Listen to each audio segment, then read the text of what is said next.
Hey, everybody, welcome to the SkyLounge podcast, episode number 265. Thank you so much for tuning into this episode. Follow me at the SkyLounge on SoundCloud, iTunes, and Google Podcasts, and also check it out, the SkyLounge, on YouTube, Twitter, Instagram, and Facebook. And without any further ado, let's get shit started with episode number 265, Piggyskin Picks 1 Review, NFL Week 1. Yes, boys and girls, the NFL season is back, and with the SkyLounge podcast, what we're going to do every Tuesday is go over Piggyskin Picks, which is a little YouTube segment that we do, picking the winners and losers of the NFL for the upcoming week, and go over some gambling shit here and there, and have fun talking some football, because goddamn football is back! Ba, ba, ba, ba. Da, da, da, da. And man, I wish I was as excited with my picks, because if a couple of these fucking teams actually showed up on Sunday, it would have been nice. But hey, 10 out of 16, the first week of the Piggyskin Picks, 62.5%. Not bad. Not bad. But 6 of those misses we are going to talk about in detail and how infuriating those games were. But before we do, boys and girls, I have to be honest. I went 0 for 4 in the bets for week 1. Thursday Night Football 2-teamer. Nope. Football Sunday 1 2-teamer. 2 4-teamers. Nope. It's a bummer. It's a bummer. But hey, it doesn't matter, because football is back. And it started with Thursday Night Football. Your defending Super Bowl champions, the Kansas City Chiefs, hosted the Houston Texans. And surprise, surprise, the Kansas City Chiefs whooped the Houston Texans' ass 34-20. And listen, having 15,000 people in Arrowhead, which doesn't seem like a lot, still makes a huge difference. It felt like a vibrant atmosphere, and having fans, I think, absolutely changes for certain teams, especially like a team like the Chiefs, where, hey, maybe they don't score an extra point without the fans. I don't know. But maybe that's just wishful thinking, wishful talking. Because your boy did bet this game. Yes, a little 2-teamer. The over at 55 and plus 9.5 to the Texans. Oh my fucking God, I'm a goddamn idiot. I mean, I knew the Chiefs were going to win. We all knew that. But I thought plus 9.5 is actually pretty decent. Thought Deshaun Watson was going to do, some spectacular stuff, but he was okay. But let's be real. The Houston Texans are just shit. They are. They're stuck with Bill O'Brien, who is still a head coach, and oof. I would not want to be a Texans fan right now. That's the truth. If you go over, 9 wins, you're stuck with Bill O'Brien, unfortunately. That is the sad truth. But on the other side, you got Andy Reid having a hell of a time over there. He just won a ring. He has a stud of a quarterback in Patrick Mahomes, the $500 million man. And holy shit, that O-line is fantastic. You could pass, you could run. Clyde Edward-Helaire, the rookie, logging over 100 yards in his first game. Holy crap, man. This team is just as good as they were. Or if not better. And that's terrifying. So good on the Chiefs to get that win on Thursday Night Football. Then, a few days later, we had the full-blown football Sunday back in our face. It was amazing. And you know what? Starting off Sunday with the Seahawks win, that's what it's all about. Seahawks! Woo! Seattle Seahawks grab a 38-25 win against the Atlanta Falcons in Atlanta. And yeah, Mercedes-Benz Stadium, beautiful place, beautiful stadium, but just feels soulless without people there. But listen, you don't need people there to have the Seahawks steal your soul. Specifically, Russell Wilson stealing the soul of the Atlanta Falcons and their fan base. Holy shit. He let Russ cook. He let Russ just fucking throw. Oh my God. 31 passes on 35 attempts and 4 touchdowns, 322 yards. Oh my God. Although he did get sacked 3 times, which I look at the O-line a little bit and think, you guys could have done better. But there were moments in this game where I thought Russell Wilson held the ball on a little too long. But Russell wrecked the Atlanta Falcons. And man, I got to tell you right now, Jamal Adams is my new best friend. This guy was all over the field on Sunday. This dude was fucking with Matt Ryan's head, and I love it. I absolutely love it. I treasured every moment of that game thinking, dude, this is just such a fun way to play the game. You just let Russ cook. You just let him go. This is fucking brilliant. I'm relaxing in the fourth quarter. I don't have my asshole clenched up because, we might fuck this shit up. Nope. This was just, mwah, beauty. Beauty. Can't say the same about the Falcons, though. Can't say the same about the Falcons. Holy crap. You still got Dan Quinn as a head coach? Why? He took us to a Super Bowl. 28-3. I feel like most of that core that was from Super Bowl 51, the organization has to do something to change that taste out their mouth. I mean, either for the organization's sake or the player's sake. Some players, like Julio Jones, feels like they're wasted.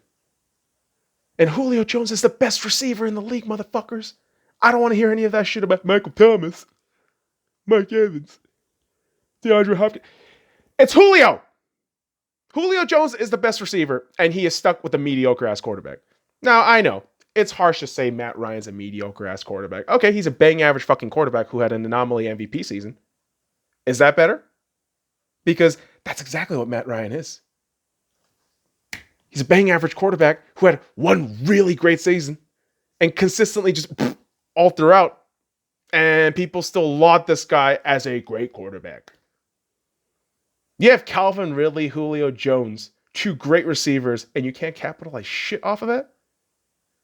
0 for 4 in 4th down attempts, dude? Come on. Get fucked. Goddamn Matt Ryan. Hilarious. Fucking hilarious. And I'm glad they lost. I don't like the Falcons. I don't have to. Go Hawks. Go Hawks. Go Hawks. It's going to be amazing on Sunday. Sunday Night Football. Patriots. Come on down to CenturyLink Field. Can't wait. Can't wait! Although I could wait a little bit to watch the Browns again. Oh, what a stinker they put up on Sunday. Baltimore Ravens at home dismantled the Cleveland Browns 38-6. It's a real stinky doo-doo. The kind of shit that OBJ is into. But, man, he was stinking ass too. Dropping passes, looking lethargic. I wouldn't doubt if by week 6, he's a trade asset. And he's a great weapon, I get it, but he's going to start bitching and moaning real soon. That's a tendency he has. Stefanski was just demolished. You know, on the other side, you have Lamar Jackson, you have Harbaugh, coaching him up. They got fucked. And I know Baker is going to get a lot of shit and shtick for this stuff, but I can only defend him so much. And after a while, it's more like, well, Baker, you got to get it together, man. I know it sucks, but you have to figure out a quick turnaround because you have Thursday Night Football against the Bengals. And that shit is going to be a make or break in my mind for the Cleveland Browns this season. If you lose that game on Thursday Night Football, my God, that is just a real dampener to the season. And losing to the Baltimore Ravens, on a home, season opener, boys and girls. It's nothing to be ashamed of, but the way you lost it, the way you look just woefully ill prepared, doesn't make any of this shit look good. It just doesn't. It's unfortunate. But I'll be honest, I'm not, I would say, thoroughly impressed with the Ravens, but they're going to do well in the regular season. For the Ravens, it's a simple question of, are you actually going to do something in the postseason? Because nobody really gives a shit anymore. Well, except mainstream media heads who are going to suck Lamar Jackson off and John Harbaugh as the greatest fucking thing since ham and cheese. So that's the way this goddamn shit goes, man. It is. And, man, you want to talk about some natural occurrences? The Jets. the Jets. Just being the Jets. And yes, the Buffalo Bills stampede all over the Jets, 27-17. And yes, kids, got this pick correct because, of course, it's the fucking Jets. What the fuck do you expect from the Jets, man? Every time you watch them, you think, oh, is Sam Darnold getting ruined? Why is Adam Gase still there? Oh, Le'Veon Bell's on the IR. Why did you fucking pay him all that goddamn money to bring him in when your O-line is atrocious? Good grief, man. But they were stampeded by Buffalo! That's actually a soundbite from a gaming machine in Las Vegas. It's a great fucking machine, by the way. I'm pretty sure the machine's all around. But Buffalo had a pretty carefree game. I mean, a little bit shaky in that fourth quarter there, but impressive. That defense is still pretty spectacular. I'm very curious to see how the Bills will do in the coming weeks. Now, the Las Vegas Raiders grabbed a win against the Carolina Panthers in Carolina, 34-30. Yeah, I actually picked the Raiders on this one. Crazy, right? But hey, Raiders offense looked great. Derek Carr was solid. I mean, Josh Jacobs picking up right where he left off, 98 yards rushing on 25 attempts with 3 touchdowns and 46 yards with 4 catches. Real stud. Real stud. Defense, though, I know on the other side there's the best running back in the league, and it's very hard to try to contain him, but man, that defense has to get better. It does. But Christian McCaffrey can't do it all. Even though he's amazing. I mean, 96 yards, 23 attempts, 2 touchdowns, 38 yards on 3 catches. And, Teddy Bridgewater doesn't look all that bad, but we knew coming into the season the Carolina Panthers were going to go through kind of a rebuild. And this game, I thought, was surprisingly closer than most would have expected. And Matt Rule's rebuilding, of this franchise is going to be something very curious to watch. And maybe the Panthers pick it up in about 2-3 weeks. Who the hell knows? But let's move on to the next game. And the game that I got wrong on the pick here, I went with the Detroit Lions in this game. And yeah, guess how that turned out? The Chicago Bears came back from a 23-6 deficit to win it late in the fourth quarter, 27-23. And I gotta just throw a little asterisk here. Bears, relax. All right, you didn't beat anybody that impressive. This isn't a world-beating fucking performance. In my eyes, it just felt like, wow, there are so much more inadequacies in Detroit than I thought. The Chicago Bears are they're there. Okay. Go against the real team. I want to see that. Can Mitch Trubisky win against the real team? Who knows? But Detroit's a real team. There's David Harris. It doesn't matter. It's Detroit. It's the Lions. What in the ever-loving fuck is wrong with this team? Oh my God. Your receivers can't touch. Your defensive backs drop interceptions. Your receivers can't catch. Matt Stafford is a scripted turnover machine waiting to happen sometime late in the fourth quarter or in a pivotal moment down the stretch in the game. Your receivers can't catch. Jesus fucking Christ, Detroit. You are just a torture film to watch. And against my better judgment, I picked Detroit because I'm a fucking idiot. Hooray. Fucking A, Lions. Speaking of disappointment, another pick that got incorrect here. The Indianapolis Colts heading into Jacksonville to get spanked by the Jaguars 20-27. Colts! What the fuck happened?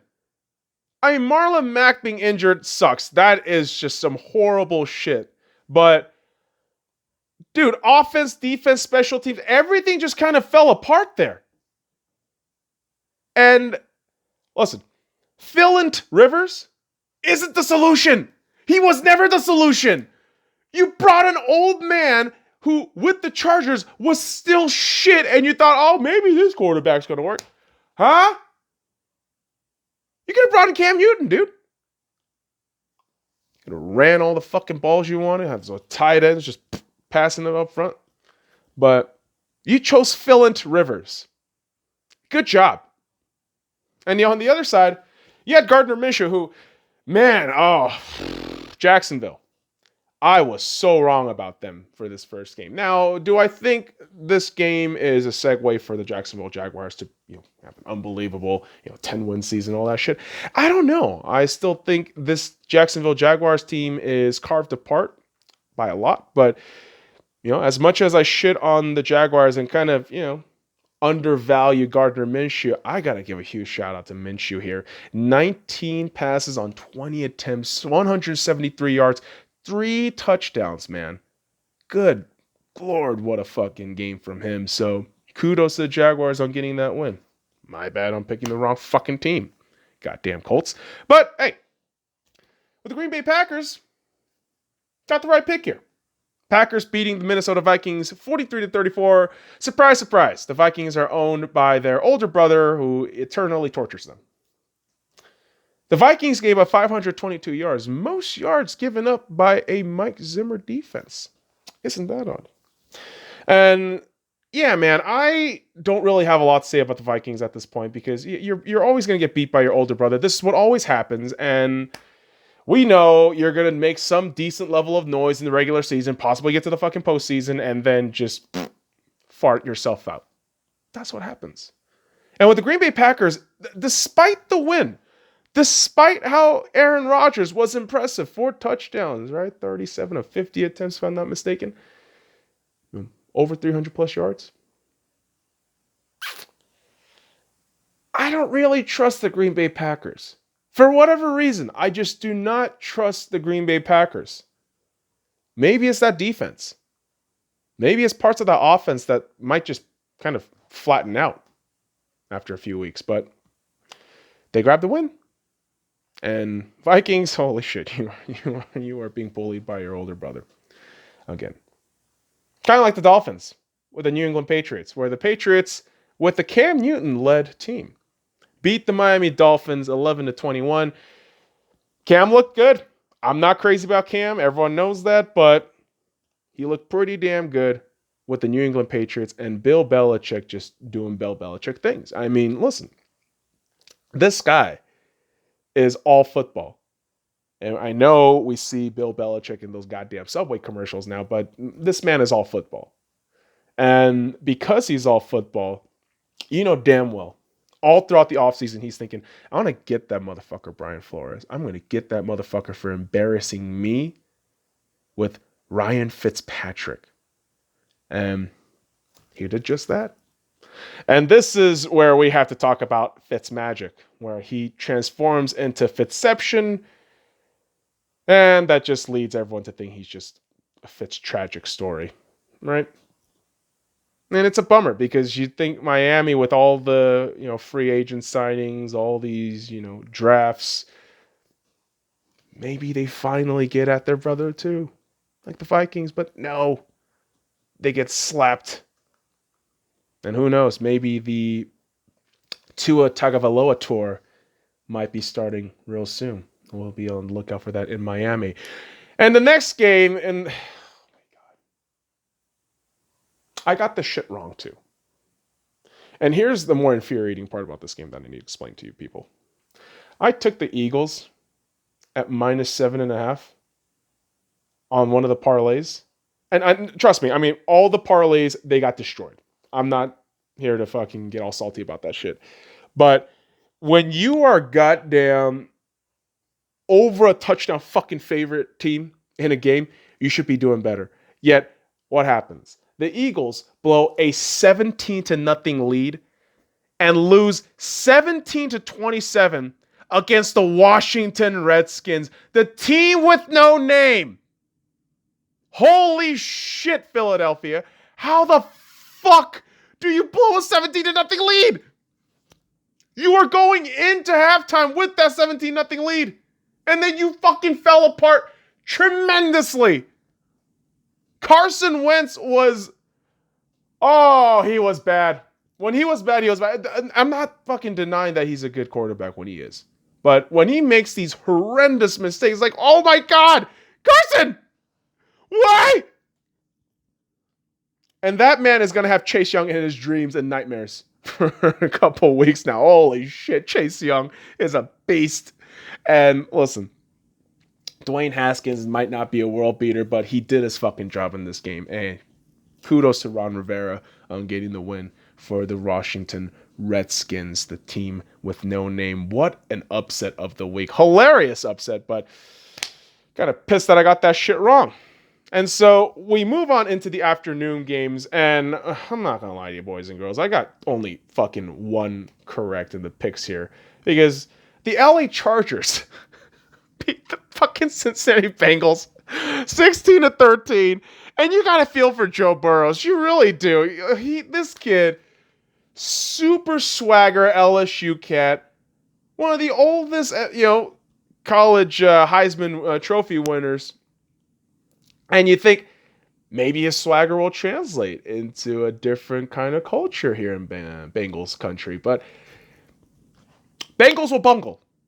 And holy shit, the Chargers just, despite the mediocrity, somehow pulls through. And yes, I understand that you have the referee fucking up that PI call, but dude, you lost to the fucking Chargers, Bengals. This was supposed to be slightly different. Although, defense is okay, right? Right? No idea. And for Chargers fans, I know you're getting excited for like the 5 of you out there, but I feel like the Chargers have this tendency of everyone just getting injured, and by week 6, they're going to be a non-competitive team.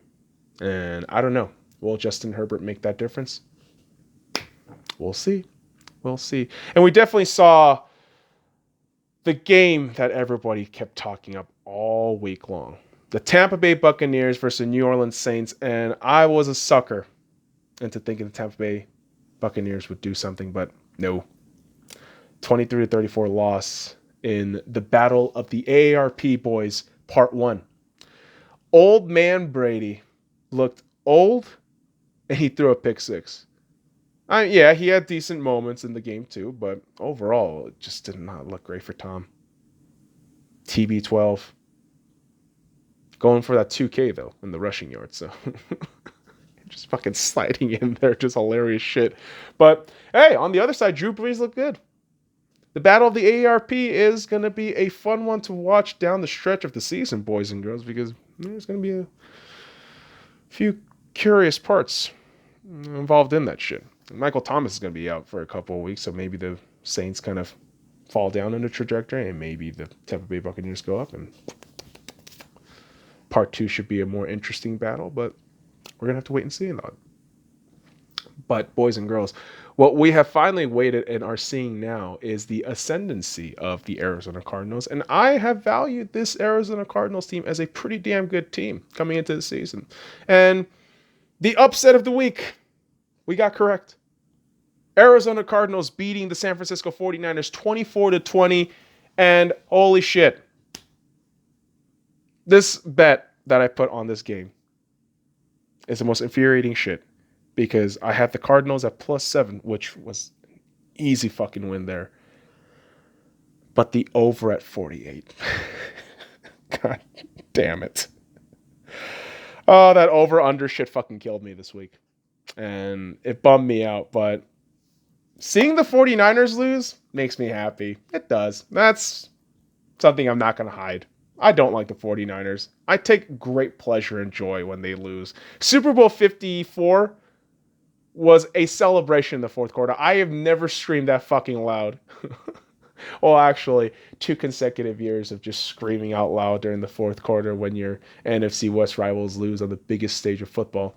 It's great. It's great. And all those toxic Niners fans, yeah, we're the best team in the West. Oh, God, get over yourselves. Fuck off.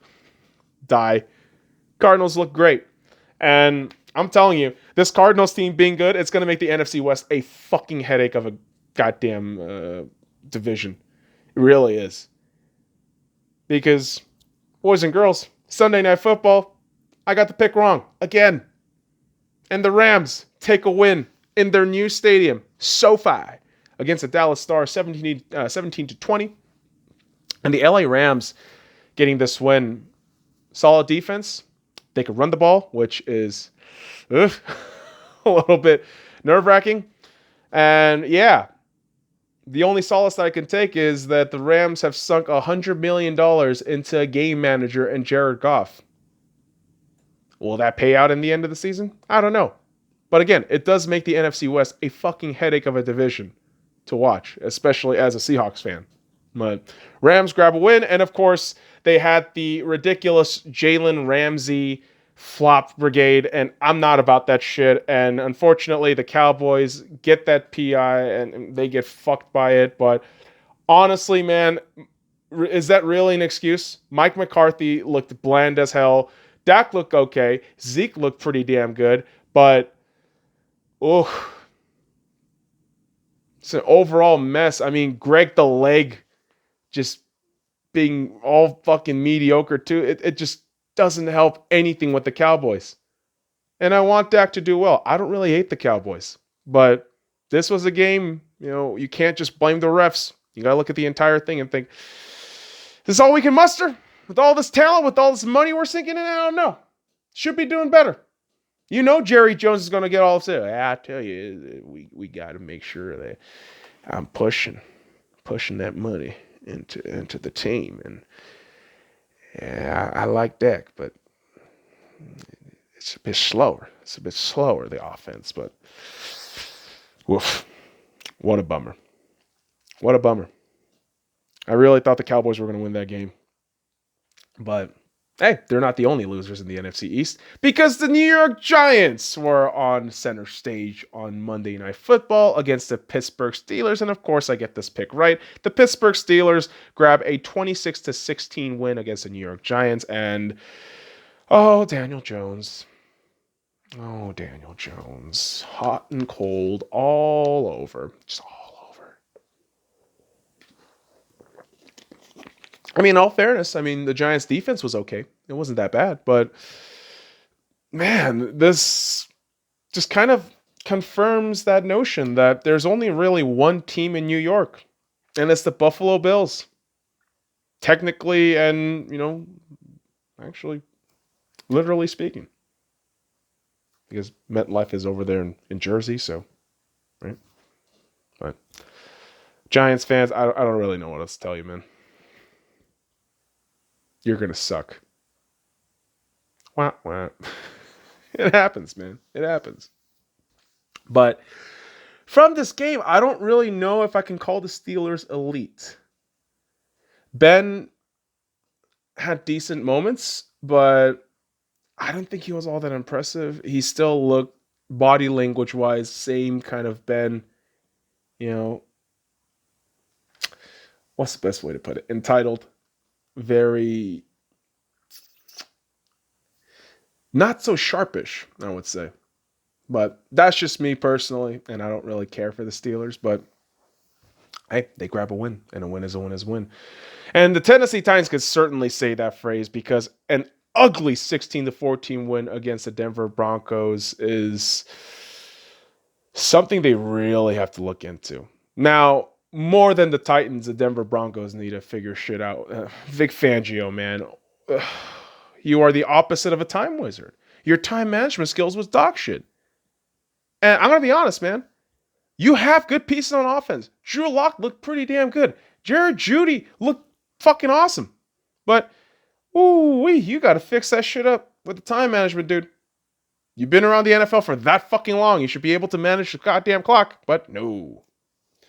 The Titans took care of that shit. Although the Tennessee Titans left 10 points on the field. 10 fucking points. Why? Steven Gostkowski. Yeah, Steven Gostkowski with 3 field goal misses and a missed PAT. This man is usually automatic. He is a fucking Hall of Famer kicker. But, wow, he missed every single one. And he thought, this dude is shanking himself out of the league with this shit, isn't he? But Gostkowski gets the all-important game-winning field goal. And the Titans win, but it's a confusing team to look at. Defense is decent enough, but offense, yeah, you still got Derrick Henry. But Ryan Tannehill, I don't know. I don't really have a lot of confidence in the dude. But, hey, maybe it's just week 1. Maybe it's the altitude factor, but who knows? We're going to find out more in the coming weeks. And that's why the NFL season being back is wonderful, boys and girls. This season is going to be nuts. And no, kids, I'm actually not doing any sort of fantasy football this year. I feel like for me personally, fantasy football just kind of robs the joy of watching football. You're solely focused on point production, just specifically yards, that you miss the nuance and subtlety of things like offensive line, defensive line plays, or, schemes, or little fucking plays here and there and shit. So that's just me personally. I know some people can do that. I'm more of like a football newbie in that sense. So I just kind of want to watch the game, take my notes and all that shit. But week 1 is done. And that is the Piggyskin picks of week 1, kids. Ultimately, week 1 was fucking amazing. Could really do without the politics, though. Really can. And on the next episode of the Sky Lounge, boys and girls, hump day, my dudes. Get your drinks and your greens, and I will see you there. All right, motherfuckers. I appreciate you dropping by this episode. Follow me at the Sky Lounge on SoundCloud, iTunes, and Google Podcasts. And also check out the Sky Lounge on YouTube, Twitter, Instagram, and Facebook. And until next time, kids, fuck off.